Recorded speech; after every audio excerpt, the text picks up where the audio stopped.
can all join palms and repeat after me. I take refuge in the Buddha. I take refuge in the Buddha. I take refuge in the Dharma. I take refuge in the Dharma. I take refuge in the Sangha. I take refuge in the Sangha. Keeping the palms joined.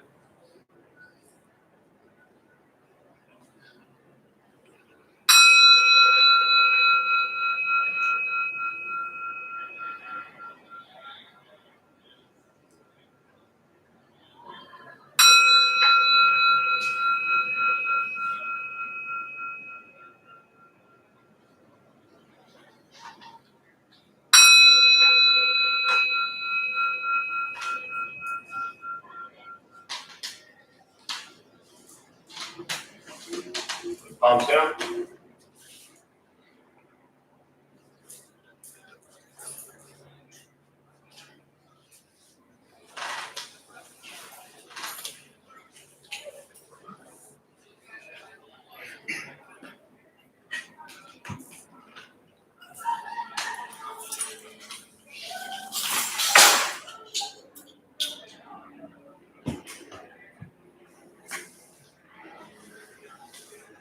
Good morning, all you brave souls who trekked through the traffic. Apparently there's an event going on outside. Happy Pride to everybody.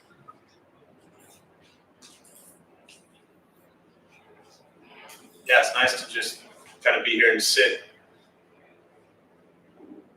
Get to hear the sounds, the helicopters, people trickling in as they're circling around for 30 minutes right now looking for parking. It'll be fun because next Saturday, I kind of do this on purpose. I know it might seem kind of mean, but I do this on purpose where I don't announce necessarily, like in the morning, don't try to come to the neighborhood, because I think it's a wonderful practice for people. Like we sit here day in and day out, week in and week out, learning about patience and kindness and these types of things. And there's probably 50 people right now that tried to get here and couldn't. So then the question is, what was that like for them? Right? What is it like when you try to get somewhere and you're not able to get there? And are you frustrated? Are you annoyed? Are you patient? Do you stop and watch the parade? What do? So it's a good practice. Tom, how was it coming in today? I walked. You walked? How was your walk? It was beautiful. Well, nice. It's an activity. That's good. Anyone else get stuck trying to get here?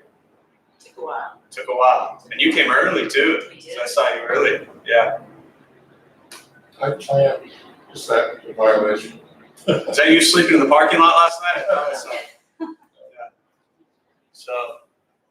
So we'll go ahead and sit. For those who are maybe here for the first time or doing meditation for the first time, a couple things to tell you before we begin. Nothing's going to happen to you. You're not going to float away.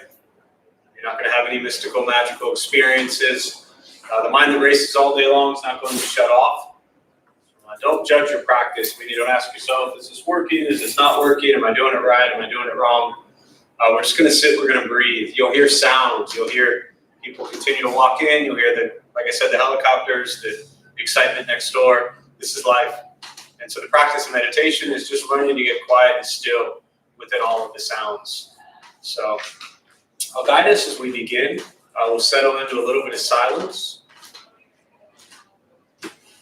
Most important with the practice, don't expect anything. We're just going to sit and breathe.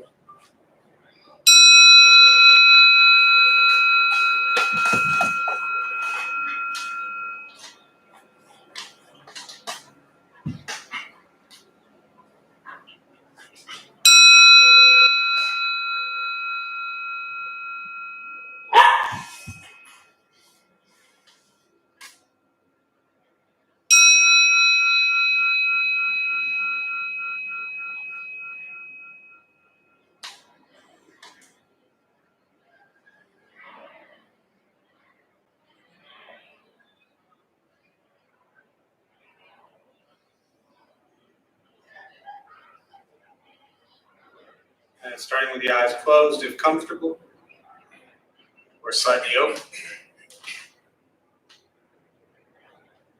Mouth mouth is open or closed.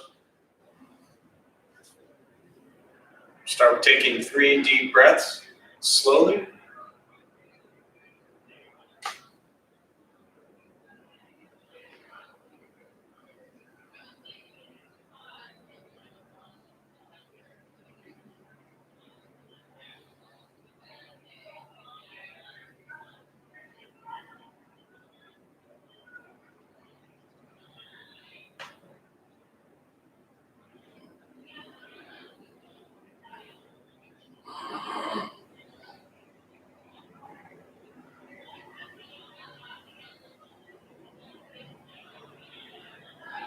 And eventually settle into a natural rhythm of the breath.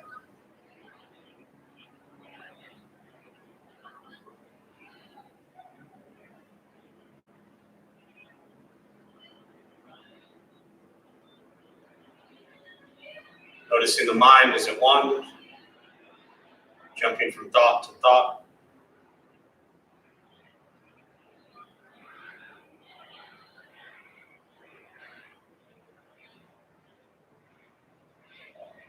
Start with guiding the attention, focus to the stomach or chest.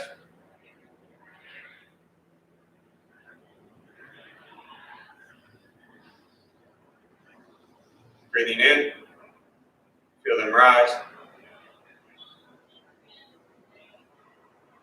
Breathing out, they fall.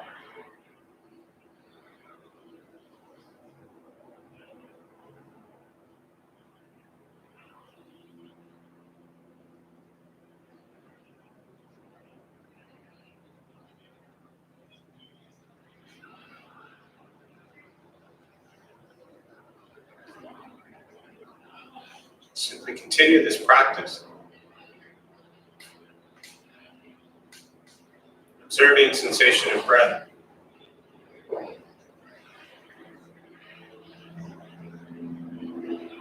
Expecting nothing but to sit and breathe.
As the mind wanders,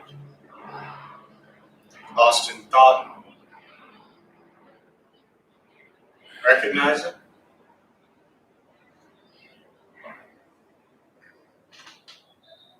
Release that thought.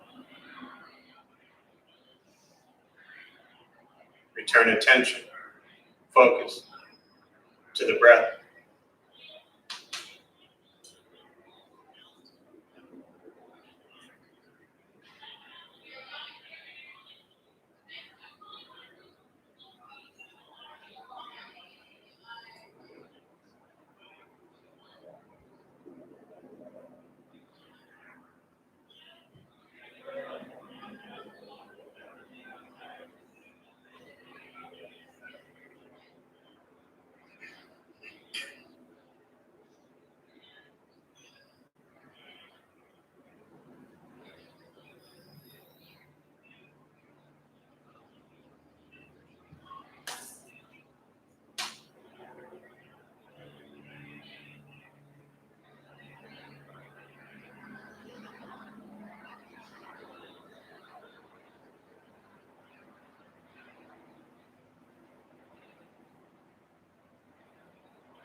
Breathing in, follow breath in. Breathing out, follow breath out.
letting go of expectations, letting go of judgments from the practice, just sitting, breathing.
Where's your mind? Lost in thought?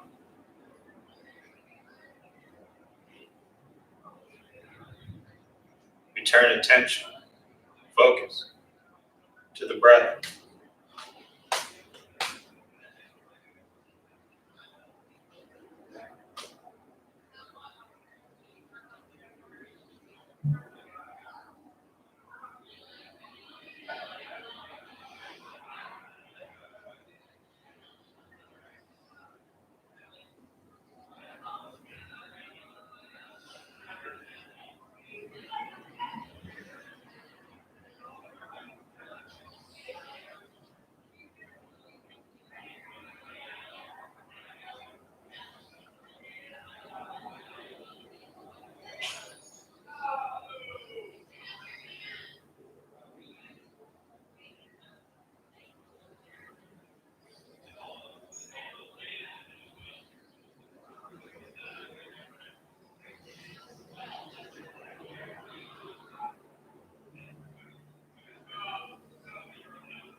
And with the body still, rested,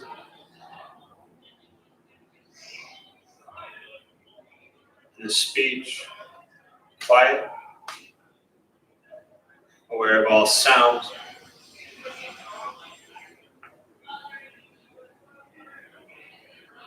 And the mind learning to settle.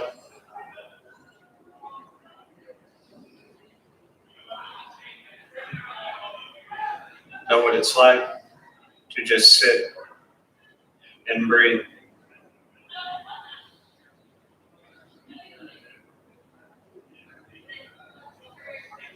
Knowing with each breath, there's nothing else to do.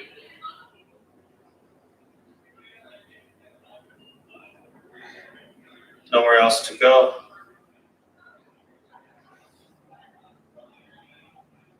No one else to be.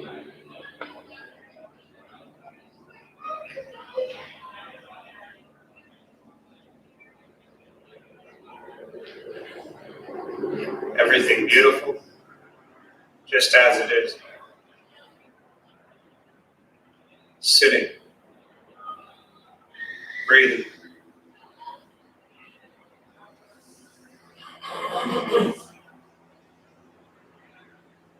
And once again, taking 3 deep breaths, slowly.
And as you slowly open the eyes, slowly begin to move.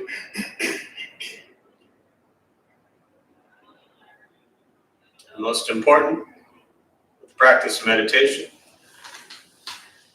is to recognize how you feel now, immediately after. Compare this to how you typically feel throughout your day. Recognize the difference, if there is one.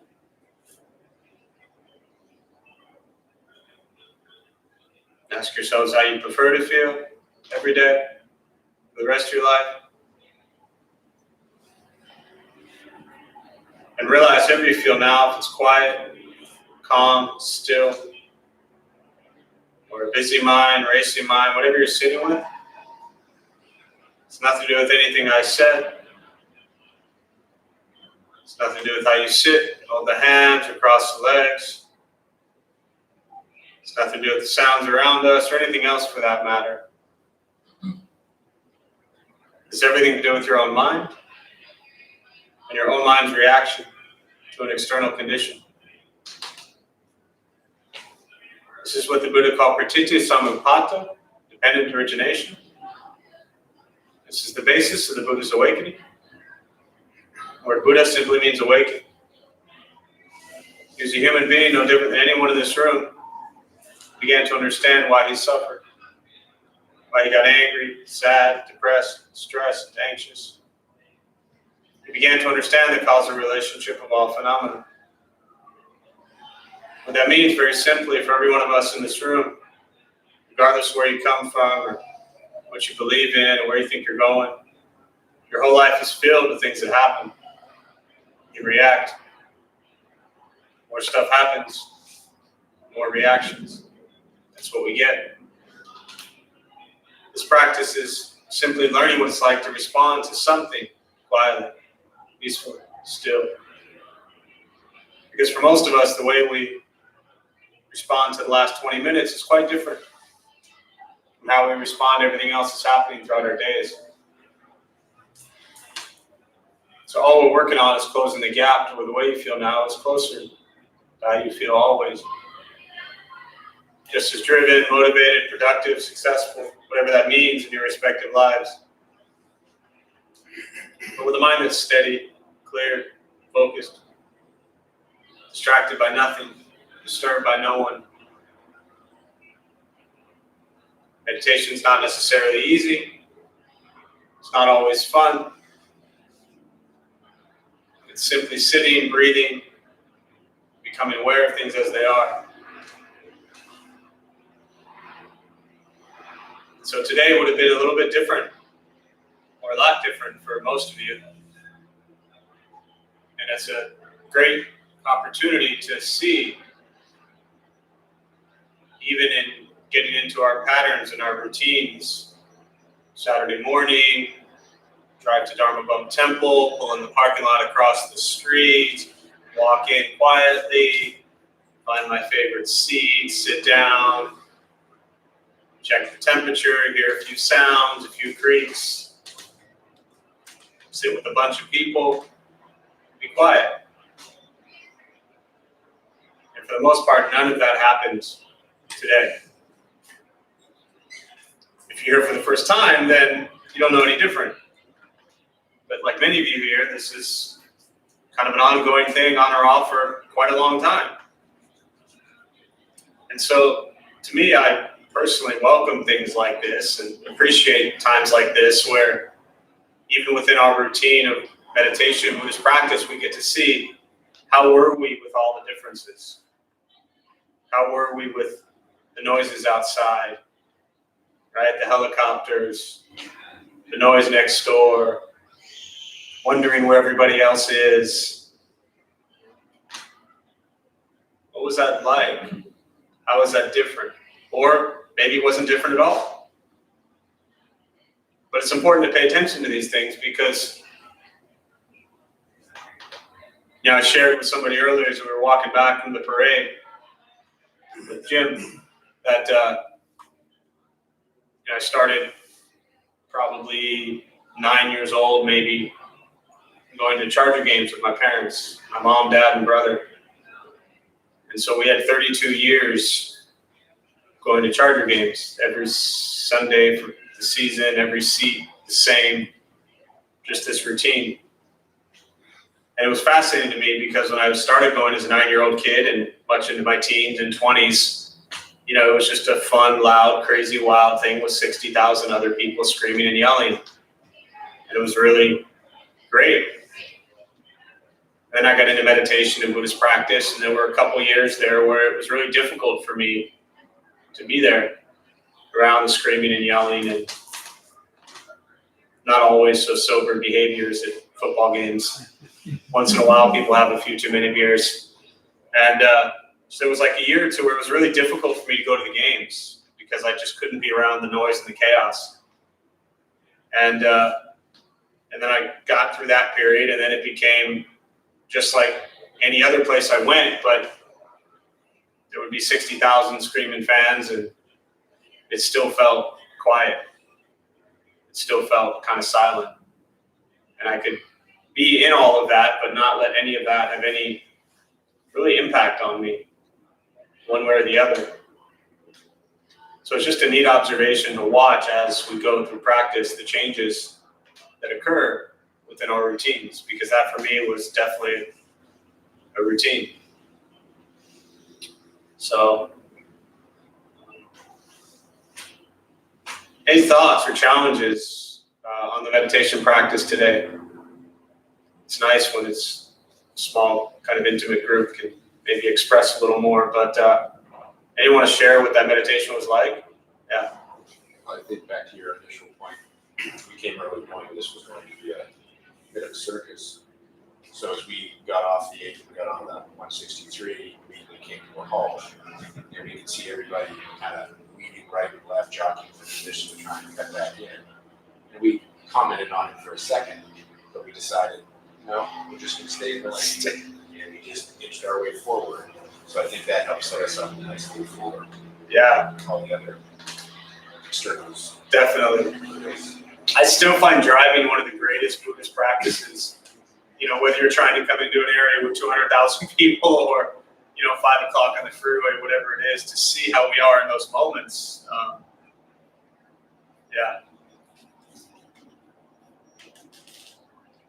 Because we get there anyways, Other thoughts on that meditation? Okay, kind of just a general question about that meditation. Sure. Your experience on days when you're having a particularly hard time sitting still and letting your mind be quiet. Yeah. Have you found it more beneficial to sit through a period that you would consider a full meditation, or to give yourself the grace to just be having a day where you can't meditate? Yeah, it's a good question. This idea how when you're, there are moments where you're just antsy and agitated and don't really want to sit. So if I'm understanding your question, is it okay to kind of give yourself, I think you even said the grace, like the freedom of saying, you know what, screw it, I'm not going to sit. That kind of what you're asking? Yeah. I think there's a balance, kind of a middle path. And, to answer your question directly, sure. Your question is it okay to give yourself a day off? Absolutely. If you want,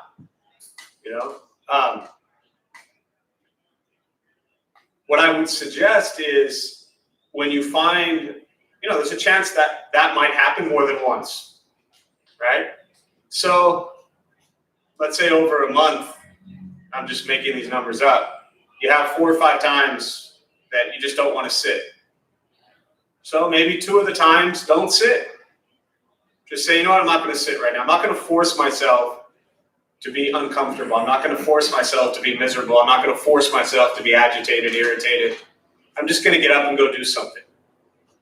And then, 2 or 3 of the times, see what it's like to sit with it. So I think a balance is important because to me, meditation is really, it's just a metaphor for life. That when you face challenges and difficulties in your day, what do we often want to do? Give up. Run away, go do something else. And sometimes we can get away with that. And sometimes we can't. Sometimes based on the situation, work, family, friends, whatever, relationships, whatever it might be, you're having a rough day, but you got to work through it. So this is a great way to practice that. If we fall into the habit or pattern of always kind of saying not today, then that's a habit you probably don't want to fall into. Does that make sense? Yeah.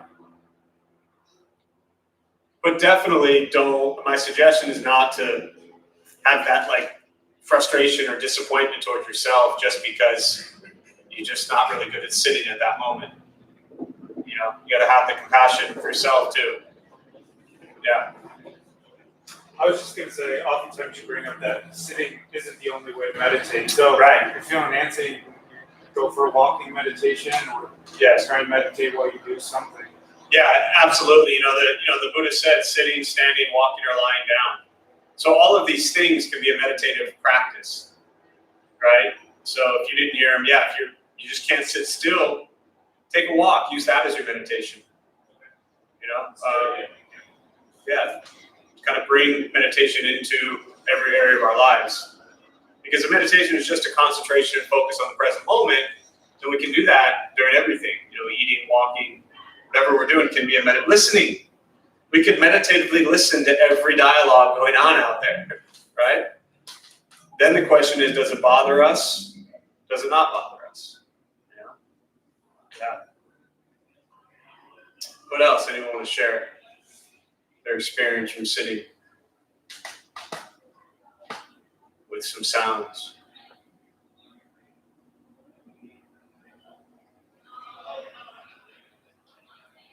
it's not from sitting, it's from looking at the day and thinking, getting away from thinking that everything I want to do that day, I have to do it all or it's not good. And rather than doing that, I slice it up.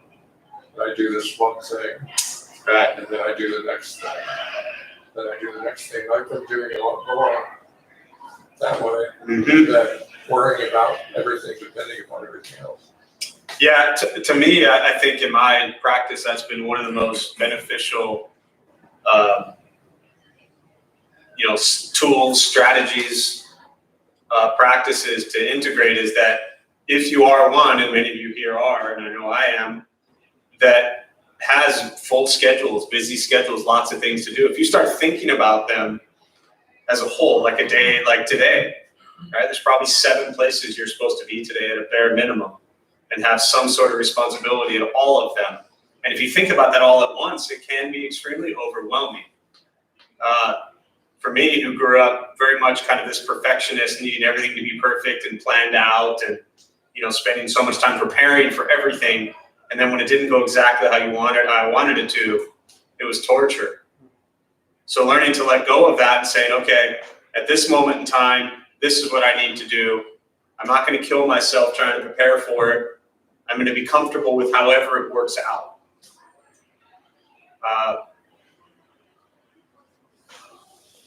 But at the same time, also then balancing that with the responsibility of, being present with situations as they arise. And it can get overwhelming. Yeah. Part of it too is being able to bend time, because like this morning, I had planned to be parking around here at between 8 and 9. Yeah. But at 5 minutes to 8, I was acting as though I were about to be late.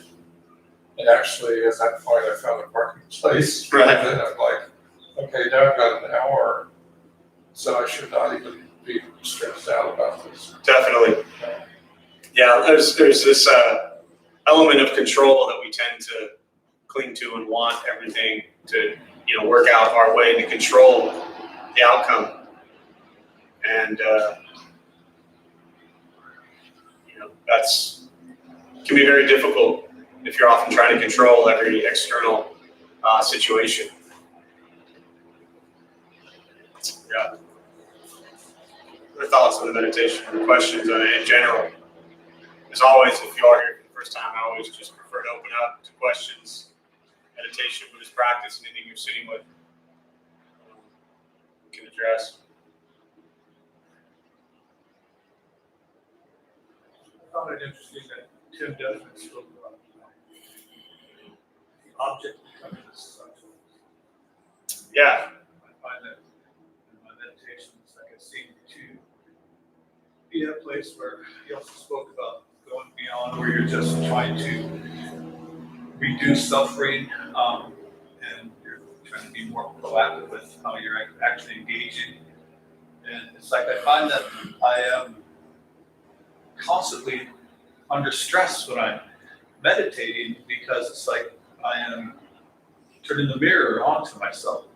Right. And it's one of those things where it's like I have to be active and go, okay, it's like now it's time to do exactly what he said. I guess that was kind of, I've been doing it in a very remedial way.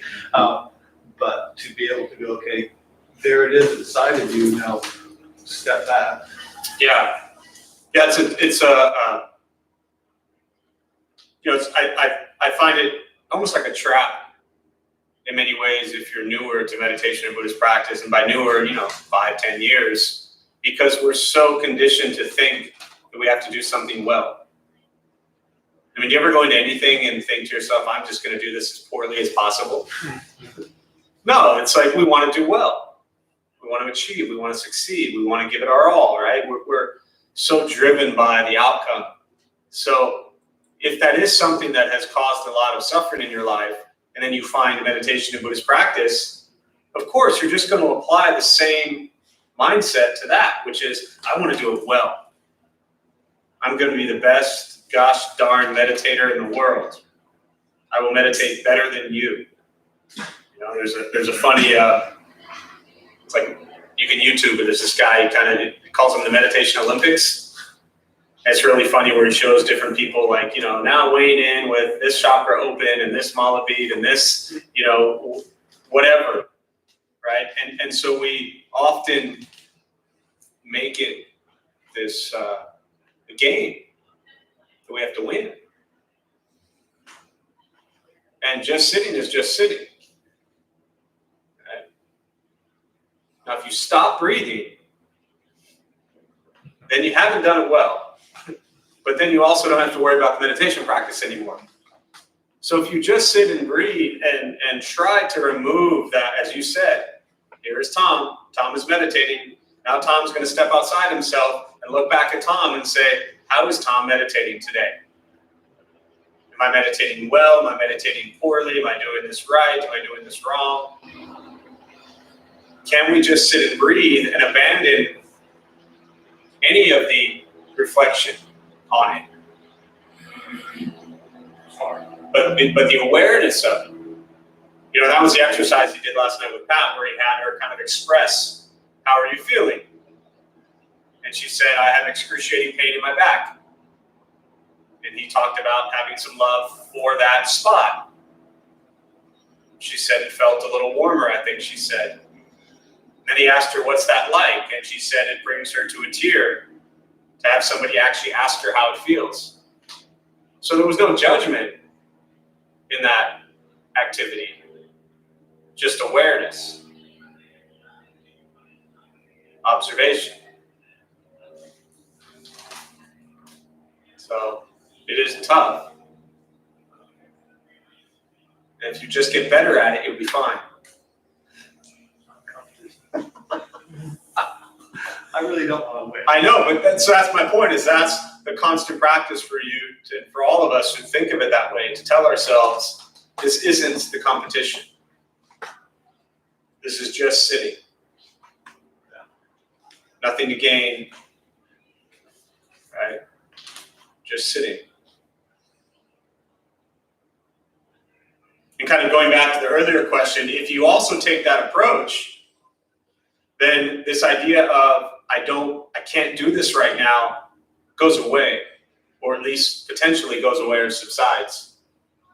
Because what you're doing when you feel uncomfortable or agitated is you're becoming aware of that, and that aversion, you're kind of giving into it, and you're labeling it as a wrong feeling or a bad feeling. And then we kind of bolt from it, as opposed to just observing it as it arises. This is discomfort, this is aversion, this is pain, this is whatever I'm sitting with, and just be with it. But when you eat food, you take a bite and explore what it tastes like, or do you quickly jump to, I like this, I don't like this? You know, we have these incredible, still do, now as I begin to think about them, lemon squares that magically showed up yesterday. They are incredible. They're even better when they've been in the refrigerator, right? And then you get to eat them cold. And so as I'm eating this, there was no awareness of what is the texture like, right? There was no awareness or observation of it. There was just this immediate, I like this, I want this. And then when I open up the fridge and they're gone, now I can't have this. But the entire time, I couldn't tell you anything about what it actually tastes like. I was too wrapped up in the judgment of it. Last night, two things that I wrote down were compassion and equanimity, and it transforming suffering. And it occurred to me, I mean, he was using the thing about the baby holding the baby, but it's really transforming if someone is suffering and I'm talking to them, that they realize that I have not any judgment about what they're doing. All of a sudden, it's a very comforting thing, and that is transforming what they're doing. Right. Because this thing of judging it and labeling it and going in for the cure is eventually it might be all right, but at the beginning it's simply that's how I think a way that suffering can be transformed by someone by the equanimity. Yes. Yeah. Yeah, they're going beyond, and I think that's why, Dharma Bum Temple community, other religious communities, they're so welcoming to people, regardless of their, ways of being. The idea is that you're setting aside any sort of judgment on them, and you're just loving people as they are. We see that with Pride Week and interfaith work, and that's what this is all about: is welcoming and inclusive to everybody, and to a community of people who have been so oppressed for so long, to just not judge anyone for anything, but to just appreciate people as human beings. And It's giving freedom right. to who you are communicating. Mm-hmm. There was a film you showed here several months ago about the young boy being raised by a monk on the lake. Oh yeah. And the most striking thing that I got out of that whole thing was when the young boy had been having sex with the girl, Right. and he felt so bad, and he went in and he confessed it to the monk, and the monk said, "That's just nature." Right. And then they went on. Right. And I was like, yes. I mean, he gave them tools to deal with it, Sure. but he didn't bring on all of the judgment and everything Yes. else. It was Yeah. interesting. And you see that even within Buddhism, is we put a box around what Buddhism means often, and what we think it's supposed to be. And I remember years ago, Ken actually said, it was with our summer program or college group, I forget which one, but he said, we're not trying to create perfect little bodhisattvas. There's no mold for this Buddhist thing. There's a body of teachings that the Buddhists shared, just like a body of teachings that all religious leaders shared. And then we're taking pieces of them and integrating them into our lives, as you are living right now. But as soon as you grab this thing called Buddhism and try to put a box around it and give it some label that says this is how you must be, then to me you're kind of undermining and defeating what the essence of the teachings really is. Be aware of thoughts, words, and actions. Work on, the purification of thoughts and words and actions, but be real enough to embrace kind of where you're at on your journey.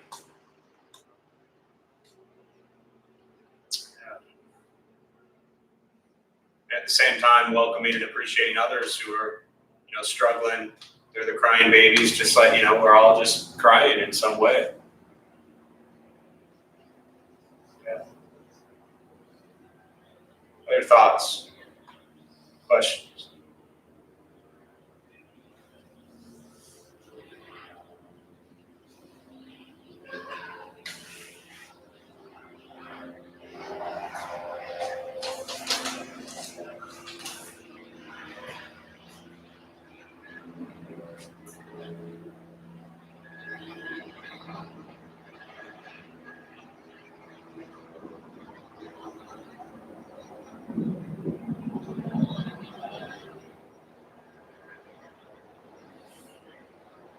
Does anyone enjoy sound while they meditate? Why so? I don't just enjoy it.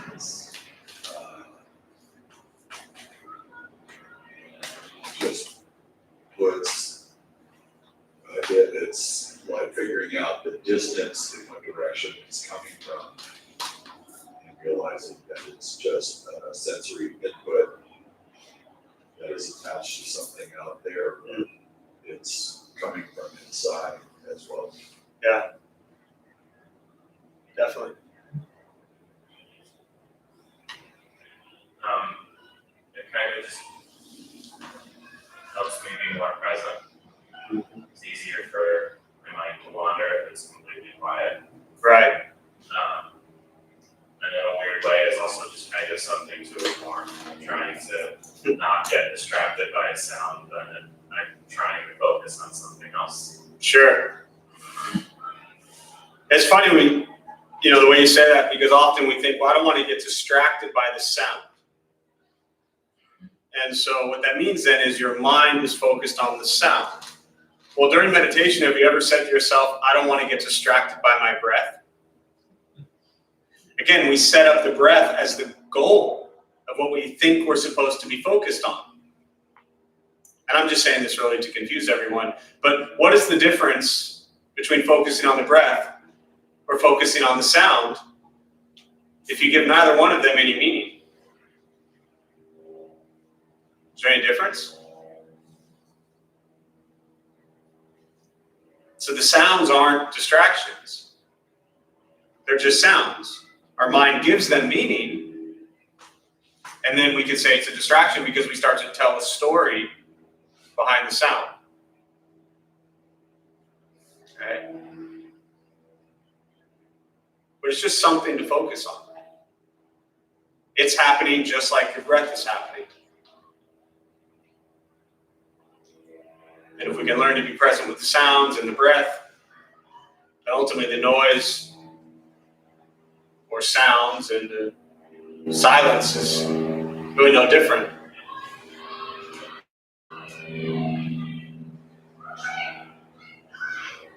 Well, the silence becomes distracting Silence can be distracting. because one concentrating on it needs. That's my value at that moment is it needs to be silent, and so I'm focusing on how silent is it. Right. Then you get into this, every little thing can distract you from it. So we start to judge the level of silence. Yes. Yeah. Yeah. Occasionally, I'd like to go to a park or even Trader Joe's on the bench, not pure like a meditating, but just being silent and sitting and just being with everybody and everything around me at that point. Right. It's really beautiful. Yeah, to me, and I always say this, is that we don't do this, meditate in a relatively usually quiet place, to just do that. The practice is to bring it into your everyday life. So can we find the same sense of peace and quiet inside a place of practice and outside?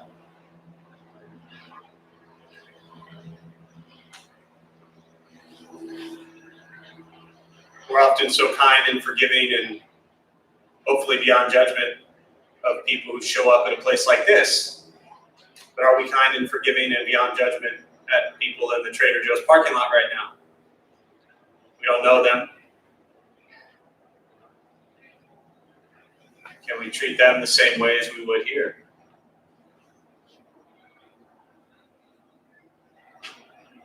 Maybe you'll start going to Trader Joe's and cleaning their bathrooms, taking out their trash, Thought about it if they thought. If they'd let you, right? Change my job. Right. That's funny. What else? Thoughts or questions or anything before we wrap up? You Yeah. should have a soundtrack that you sell of this helicopter. Of the helicopters. So that when we go home, we are used to that Yeah. ambience. It's funny. The old Buddha for you, we had often a family of crickets that would hang out in the back. It was really cool because if you ever listen to especially with the great, just the Thai monks or Thai masters' teachings, and they're out in the forest, and often you hear crickets in the background. And here we are, the old Buddha for you in the Bond shopping plaza. You hear crickets in the background. It's kind of cool. Do you have a question in the back? Do you meditate on airplanes? Literally when I'm flying on an airplane? Yeah. No, I sleep. Yeah. I sleep. Mm-hmm. Yeah. Do you? Yeah. Yeah. I like it. I like sleep. Yeah. Anything else before we wrap up? Give you a little extra time to navigate back through. Yeah. All right, so we'll join palms as we close. And the benefit of this practice is shared with all beings in all directions. May all be at peace. May all be free from suffering. May any merit gained from this practice be transferred to all in the LGBTQ community who have suffered to this point. May they continue to work diligently with us all to find a sense of peace in their hearts and their minds.